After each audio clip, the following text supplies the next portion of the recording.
तीसरा विषय साथियों unified pension scheme, unified pension scheme UPS. आप सब जानते हैं साथियों कि सरकारी कर्मचारी देश भर में सामान्य नागरिकों की सेवा करते हैं, चाहे शिक्षक हो, स्वास्थ्य डॉक्टर्स हो, नर्सेज हो, सफाई कर्मचारी हो, पुलिस हो, रेलवे के कर्मचारी हो, डाक सेवा के कर्मचारी हो, कृषि वगैरह में हर एक फील्ड में सरकारी कर्मचारी देश भर में सेवा करते हैं और उस सेवा से समाज की एक व्यवस्था चलती है।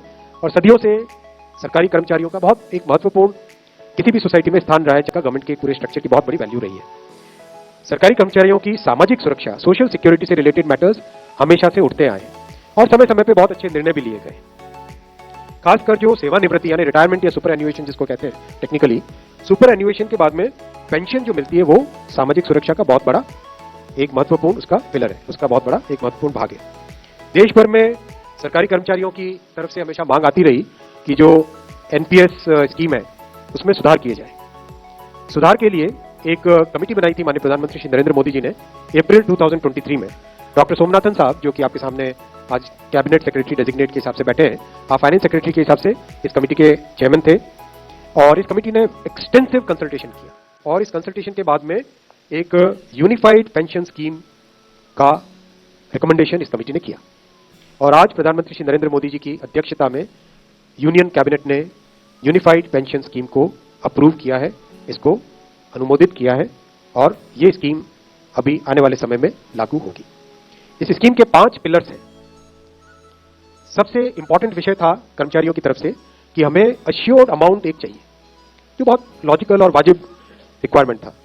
तो इस डिमांड पे एक मेथोडिकल वे में काम करके और एक्चुरियल साइंसेज जो लोग आगे का भविष्य का रिक्वायरमेंट वगैरह कंप्यूट करने का एक तरीका होता है जिसको एक्चुरियल साइंस बोलते हैं, उनके साथ मिलकर कई तरह के फाइनेंशियल मॉडल्स को प्रोजेक्ट करके और सबके साथ मिलकर सिस्टमेटिक तरीके से 50% अश्योर्ड पेंशन, ये इस यूपीएस का सबसे पहला पिलर है।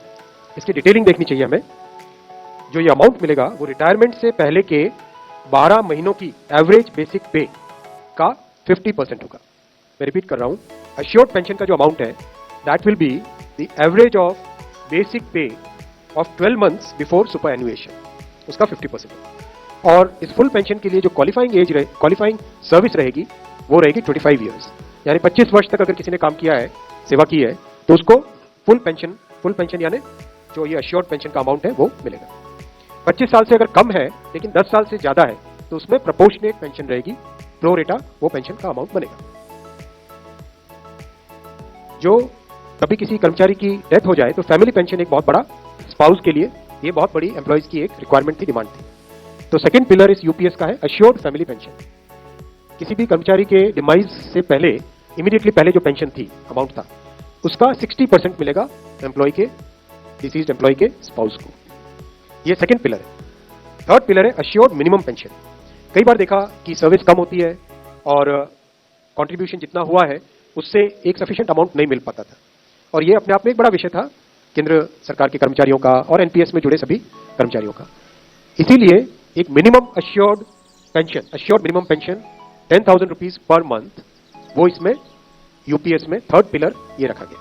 इसके साथ आगे वाले पॉइंट को जोड़ के करेंगे तो अगर डीएनएस रिलीफ यानी महंगाई रिलीफ जो मिलेगी, विषय था केंद्र सरकार के कर्मचारियों का और एनपीएस में जुड़े सभी कर्मचारियों का।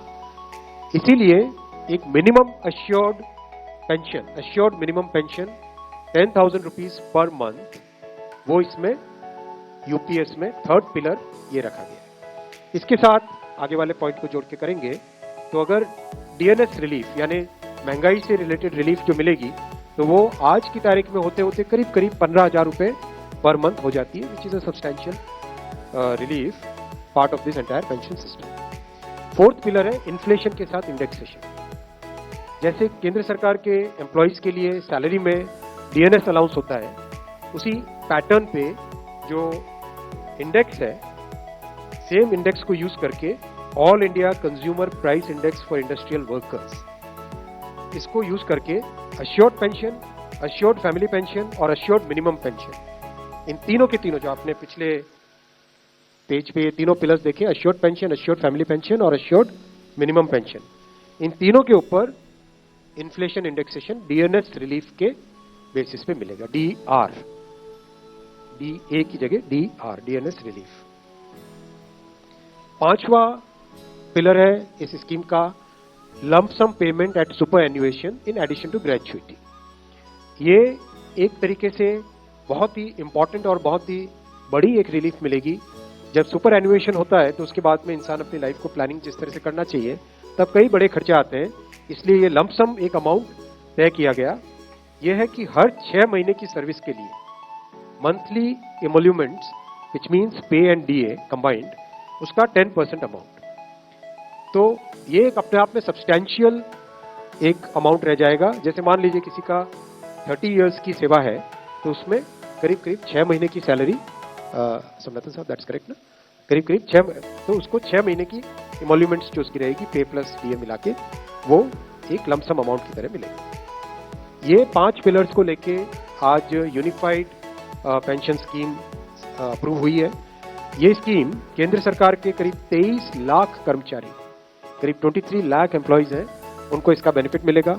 ऑप्शन रहेगा, कोई अगर एनपीएस में रहना चाहे तो एनपीएस में रह सकता है, यूपीएस में ऑप्ट करना चाहे which is naturally a very attractive scheme तो उसमें ऑप्ट कर सकता है। प्लस राज्य सरकारें अगर इसी फ्रेमवर्क को, इसी आर्किटेक्चर को यूज करना चाहे तो राज्य सरकारें भी इस आर्किटेक्चर को यूज कर सकती है। अगर राज्य सरकार के कर्मचारी भी इसमें शामिल होते हैं तो करीब 90 लाख के आसपास टोटल कर्मचारी इसका बेनिफिट मिलेगा।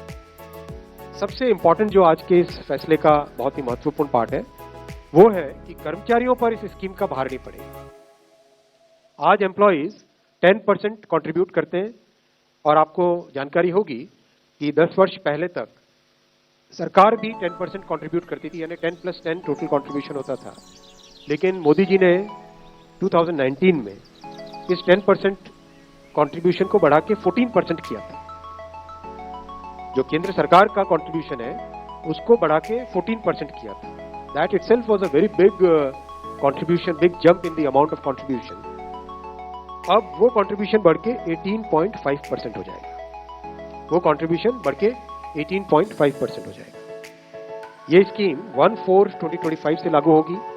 तब तक इसके लिए जो भी सारे स्ट्रक्चर्स, पोर्टल वोटल सब बनने होंगे, रूल्स रेगुलेशंस वो सारे बन जाएंगे। 1 अप्रैल 2025 से 1 अप्रैल 2025 से लागू होगी ये स्कीम।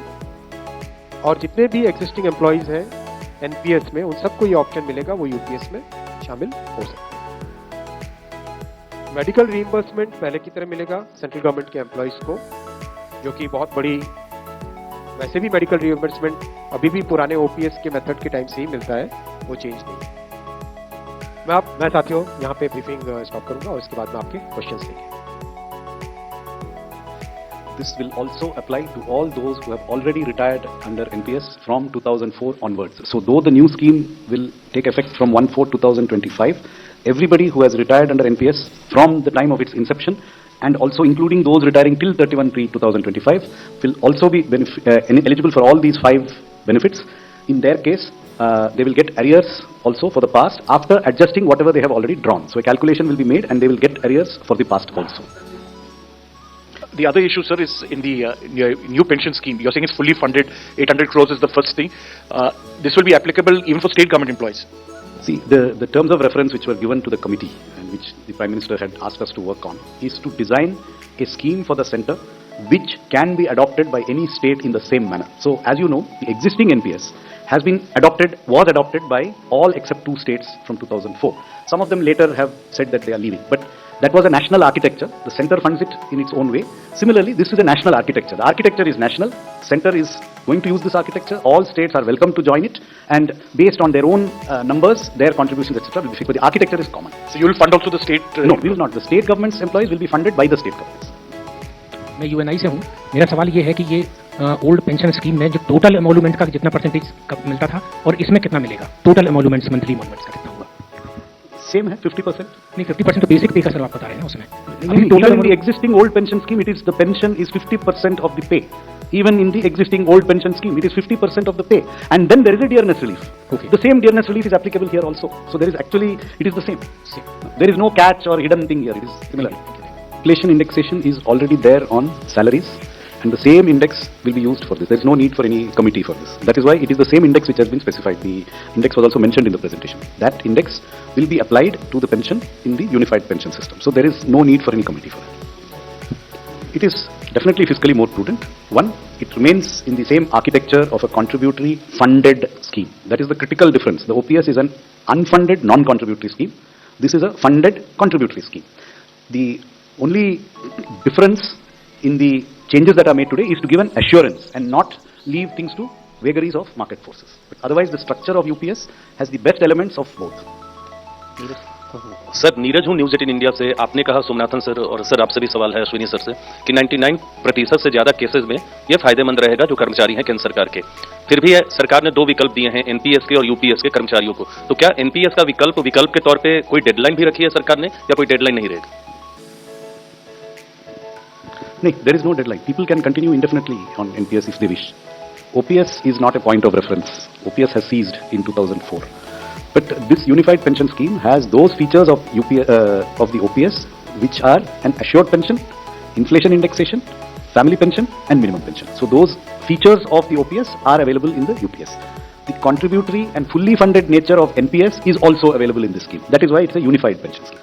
दूसरी बात, किसी भी सिस्टम में रिफॉर्म और सुधार करते रहने की भावना, यही एक जीवंत सरकार की मिशन है। The first question was how will you deal with those who, first of all आप इतना समझिए कि 2004 से शुरू हुआ, उसमें अभी 20 साल भी नहीं हुआ है ये, I mean just 20 years are finished. So the number of people who have retired in this is very small. See, people don't retire in 5 years normally. Only a very small number of people have retired under the new pension system. There are a lot of people in the system, but we are talking about arrears. जिन लोगों का सेवानिवृत्ति हो गया है उनको ये arrear मिलेगा। उनका पूरा रिकॉर्ड हमारे पास है, पीएफआरडीए में है कि उन्होंने किस दिन ज्वाइन किया, किस दिन वो रिटायर हुआ, रिटायरमेंट में कितना पैसा मिला उनको एनपीएस में, उसमें 50% एश्योर्ड देने, अगर वो एलिजिबल है 10 साल सर्विस के साथ तो उसका अमाउंट क्या है, अगर वो मिनिमम पेंशन 10,000 तो कितना अमाउंट है, वो पूरा रिकॉर्ड हमारे पास है। उस रिकॉर्ड के हिसाब से कितना उन्होंने ऑलरेडी विड्रॉ किया है, कितना उनका एडिशनल एलिजिबिलिटी है, उसका इंटरेस्ट कैलकुलेट करके, ये बिल्कुल संभव है, हमारे पास पूरा प्रोसीजर है हमारे पास। We have even done some sample calculation, तो उसमें कोई प्रॉब्लम नहीं है। दूसरा सवाल सर 2 सवाल हैं। एक तो जो विकल्प को लेकर हमने पूछा था कि वन टाइम स्विच होगा एनपीएस से यूनिफाइड पेंशन स्कीम में, और दूसरा सवाल यह है कि जो लोग वीआरएस लेंगे उनके लिए क्या प्रावधान होगा नए पेंशन स्कीम में यानी यूपीएस में। सो ये जो आपने कहा कि वन टाइम स्विच, हाँ, you can opt only once, you can not change your option. आपको एक टाइम ऑप्शन करना पड़ेगा कि मुझे ये चाहिए कि वो चाहिए। एक बार कर दिया तो वो इट रिमेन्स फिक्स्ड। दूसरा सवाल, वॉलंटरी रिटायरमेंट में भी ये 25 ईयर मिनिमम सर्विस का प्रोविजन रहेगा, लेकिन उसमें pension will start only from superannuation, not from the date of voluntary retirement. Quick question, you said this is 800 crores areas. This includes interest also? And what is the interest component? I mean, what is the rate? Interest will be at the PPF rate. PPF.